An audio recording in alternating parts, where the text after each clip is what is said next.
Welcome to another video. So this video is going to go from like mad generic to just a little bit less generic. So let's go and look at some real buildings to help us improve our own buildings. I hope you learned something from this. I hope it's given you some new ideas to look at and think about with your own buildings. Anyway, please enjoy this video. Let's go look at a big fat Georgian house. So you might not like this thick bad boy, but let's say you like something about it. Maybe you see this detail on the side in the brickwork and you think that is cool. Maybe I'm going to try and create that in Terraria. So maybe use ebon stone or maybe stone slab. Maybe you thicken it up a bit because you like that thickness, you know. So that's the first part of our building. We've taken a piece and we've added it to our piece. Now maybe we see this line along here dividing the two floors on this building. We say that's pretty cool. It's a good way to break those floors up. I'm going to add that to my own building. So that's easy. We know it's just a line. Now let's look at this building. Maybe we like that the bottom floor is different to the other two top floors. It's a different material, so we're going to add that to our own building, and we're going to chuck doors as windows because they seem cool as well. Now all of a sudden, right, our building looks like this, and it's just because we put doors near the windows.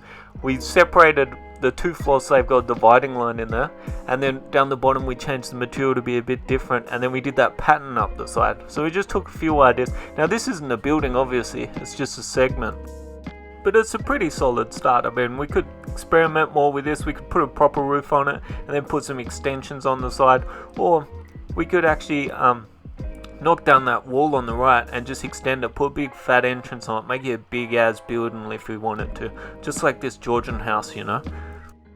These ideas can work on our 2D builds as well, like this. Like if you look at this, it's just the bottom material is a different material than the top material, and we've got like a dividing line going across there as well. With this one technique, I can play with it more and play with the color and the materials on both bits, or even the proportion. I could make it the bottom 2/3 are one material and the top third is a different material.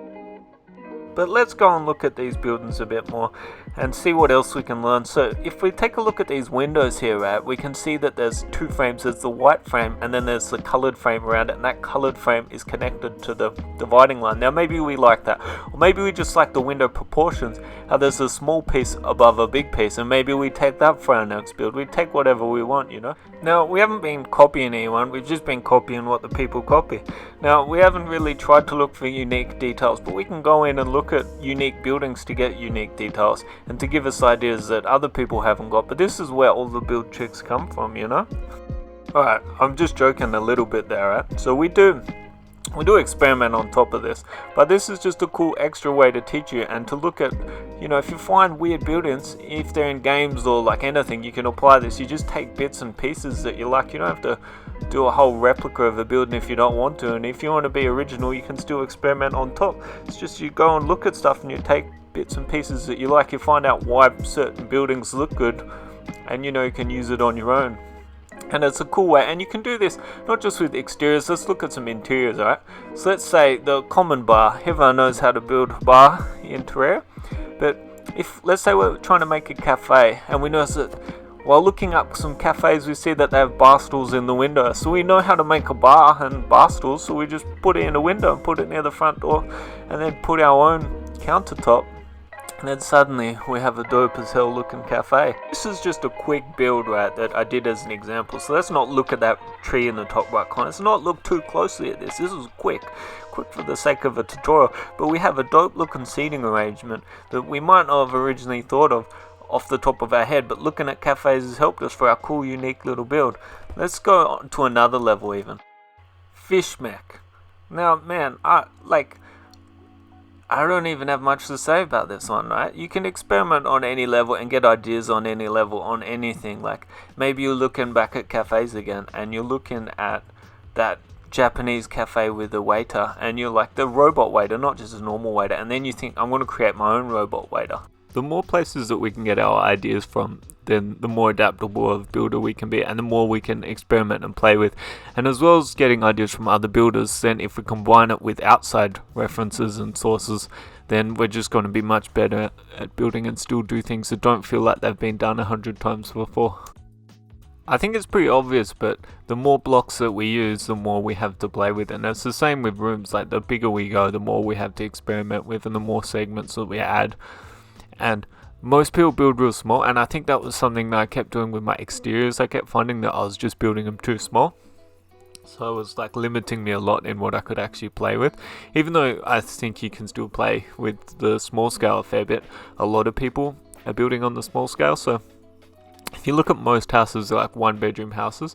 But if you want to build a house that looks a bit different, then you can just build a 3-bedroom house. And if you have a 3-bedroom house and then just say you turn one bedroom a bit bigger, so it's like a master bedroom, and give it its own bathroom and then do another bathroom downstairs, you've already got a different layout to most houses, and you're also going to have more to play with in terms of shape. So if you want to keep creating different looking stuff and stop falling into those patterns where you're creating stuff that looks the same, you need to just keep on looking at more stuff so you can get more ideas and more things to play with, you know? I really like building houses, but I know that if I build a fire station that it's going to be more original, but sometimes I don't want to build something weird like a fire station, you know, so I just try and shape up my houses and try and think of new ways to make them different. It's like a weird addiction building houses, isn't it? And just like we can mix in a heap of details and get more ideas for more details from looking at more things, we can do that with concepts as well. So let's say I don't want to build a house, but I don't want to build that fire station, but maybe I'm kind of in the mood to build a harbour, but maybe I don't want to build a normal harbour, so I'll build the harbour underground, and then I'll mix in, instead of having just a boat dock there, I'll build like a submarine, but not just a normal submarine. Maybe I'll do like a steampunk submarine that looks like a puffer fish. Now I could say I can't build that, or I could just sit there and try to build a piece at a time and try and work it out until I can eventually build it. You know, it's like sometimes when people say, oh, how do you build like a modern house? And then one builder will say, oh, you know, go look at modern houses and experiment. And then the other builder will say, I'll show you how I build modern houses. But if you go and look at the modern house and you experiment, then you could probably end up being better than both of those builders at modern houses. But if I just learn what the other guy knows and then don't go and look at modern houses, I'm only going to be as good as the other guy, or I might even be worse. If we look at this build by Razia, he's done more since his screenshot, but he's got the inspiration for the energy door from Starbound, and he's combined it to make like this big facility he's working on. He's got all his ideas from experimenting and also from different places instead of just one place, to help him actually learn how to build sci-fi better and build this big facility. Now this big build is all part of like the next server spawn for TBC. I'll leave a link in the description if you want to check it out, but basically it's a server for building. And I'm using it right now. I'm using copy paste. So I copy pasted a section of his build just to help to build this server spawn, and then I'm experimenting on top. I'm trying to turn these into roller doors. I'm doing it for multiple reasons, but because I want to turn this into a speeder bay, you know, like little hover bike speeder thing, I'm making them into roller doors so that the caution tape isn't in my way. This does like a few things for me, because I still get the caution tape, but it's not going to be in my way, those actuated blocks, when I'm trying to build.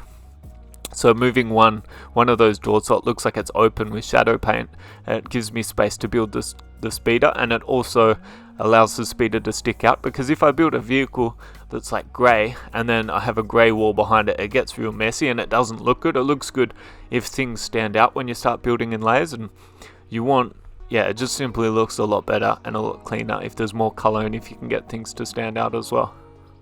Now this is where I ended up with the speeder bay, though it's not finished. I want to maybe do some more to the exterior and tidy it up a bit. Also, I think that the fire hydrant has been done before. I don't know. I think I remember someone doing a fire hydrant, so I'm going to change that instead to 2 canisters, so it's like a welding set. Now this build, you can see that I've pulled ideas from mechanics and like garages and stuff like that, instead of just looking for speeder bay things, because you know, if I have a rack that's got all speeder parts on it, it just simply makes sense, and it's kind of like a mechanic would with cars, you know, and having toolboxes and stuff like that. It's all consistent across vehicles. That's the end of the video, so I hope you enjoyed it. Thanks for checking it out, and I hope you get something out of looking at multiple places for your ideas instead of just one source.